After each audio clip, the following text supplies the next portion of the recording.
Good morning, and I hope it's a good Friday wherever you are. So, welcome to Health Times TV, first choice for anything health and science news related. So, this week, the media was awash with headlines that Zimbabwe rejected an over $300 million deal from the United States, whereby the US wanted to fund Zimbabwe's healthcare.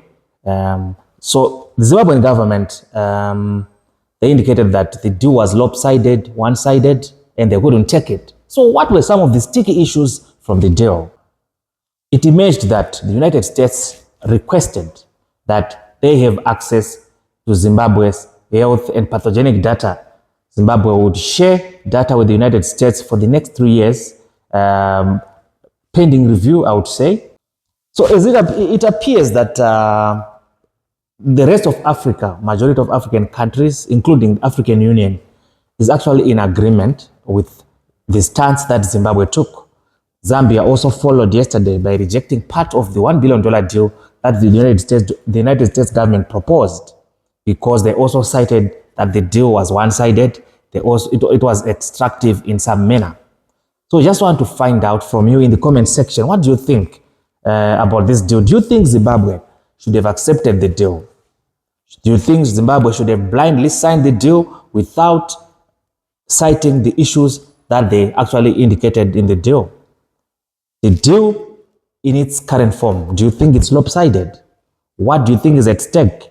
Should health sovereignty supersede the need for aid? Should Africa continue relying on aid? Let's take you back on the investment of the United States government in Zimbabwe. So the US is since 2003, through the Presidential Emergency Fund, the PEPFAR, has invested several millions that they invested in Zimbabwe towards the HIV and AIDS programs. And through their programs, Zimbabwe has reduced HIV infections. Zimbabwe now sees a lot of people living with HIV having their viral load suppressed. Also, many Zimbabweans living with HIV are now on antiretroviral treatment. So the United States has contributed quite a lot to the Zimbabwean HIV response. So let's look locally. How much are we collecting from our AIDS levy or the NATIF? So in 2025, the National AIDS Council indicated that Zimbabwe collected slightly above 60 million from the National AIDS from the AIDS levy, leaving a funding gap of over 160 million. In 2026, it does not look like the National AIDS levy is going to collect more funds. Why?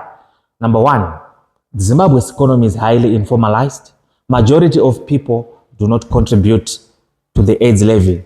Hence, the little or meager collections that we collect each and every year. So how best can the AIDS levy tap into the informal sector? How best can Zimbabwe increase domestic funding for HIV and AIDS program? For the past decade, the National AIDS Council has been trying to pursue means of collecting the AIDS levy from the informal sector, but to no avail. However, of late, the Minister of Finance and Economic Development has introduced a number of taxes that are earmarked or that are targeted for benefiting the healthcare sector, though they are not directly benefiting the HIV and AIDS programs in Zimbabwe.